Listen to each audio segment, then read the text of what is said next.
Want to increase your Tamara credit limit in Saudi Arabia? I'll guide you through the quick steps to request a higher limit. Welcome back to Guide with Samuel. Today, you'll learn how to request a Tamara limit increase so you can shop with more flexibility and bigger budgets. Step 1. Open the Tamara app and log into your account. Step 2. Go to the Account or Settings section. Step 3. Look for the option labeled Request Credit Limit Increase or similar.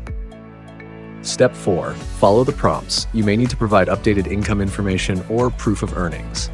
Step 5. Submit your request and wait for Tamara to review it. This can take a few hours to a few days. Step 6. You'll get a notification once your limit is updated or if more info is needed. Quick tip: keep your account in good standing by paying on time to increase your chances of approval. If this helped, leave a comment below. Don't forget to like and subscribe for more useful guides. Thanks for watching.